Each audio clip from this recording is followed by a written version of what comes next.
Hello বন্ধুরা, আসসালামু আলাইকুম। আপনাদের মাঝে নতুন একটা ভিডিও নিয়ে হাজির হলাম। ভিডিওটা দেওয়ার উদ্দেশ্য একমাত্র যে আপনারা কীভাবে লিংটন করবেন।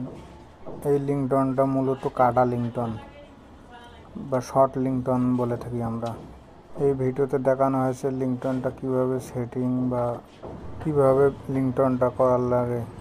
কাটা লিংটন দেওয়া হয় যেখানে দরজার মুখ ওখানে, আর বাদ বাকি সব ব্লক। কাটা লিংটন শুধু দরজা জানালা এগুলোতে ব্যবহার করা হয়। বিশেষ কথা হচ্ছে এখানে যেখানে ছাদ ঢালাই বাড়ি ওগুলো কাটা লিংটন মূলত হয়, আর গ্রাম অঞ্চলের বাড়িগুলো তো টানা লিংটন হয়। শহরে আমরা কাটা লিংটন ব্যবহার করে থাকি। আমার হিসেবে কাটা লিংটনে দেওয়া বেস্ট, কারণ কাটা লিংটন শুধু দরজা জানলার উপরে দেওয়া হয় আর বাদ বাকি গাঁথনি করা হয় সাইড দিয়ে। গ্রাম অঞ্চলে যেগুলো বাড়ি করে সেগুলো টানা লিংটন দেয়। টানা লিংটনে লোড বেশি থাকে। টানা লোডের কারণে লিংটনটা আগে ফাইটা যায়। শহরে আমার দেখা মতো কোনো লিংটন ফাটে নাই আগে। গ্রামে লিংটনটাই আগে ফাইটা যায়। অনেক বাড়িতে দেখছি আমি। উপরে যে টিন লাগায় বা 9টা ইট গাঁথনি করে, ওই সব লোড আসে লিংটনের উপরে পড়ে। এই জন্য লিংটনটা আগে ফাইটা যায়। লিংটনটা মেজারমেন্ট করে বসার পর প্যাডে একটা টানা দেওয়ার লাগে। লিংটনের মূল্যটা ঢালাই দেওয়া হয় 5 ইঞ্চি, আর গ্রাম অঞ্চলে লিংটনের ঢালাই দেয় আরও কম।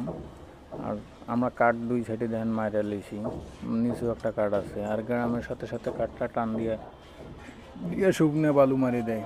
এটা কিন্তু সম্পূর্ণ ভুল। এই জন্য লিংটন টিকে না, লাস্টিং হয় না। আমরা কাঠ মারার পরে না হলে 2-3 দিন এরকম কাঠটা রাখবো, তারপর খুলবো।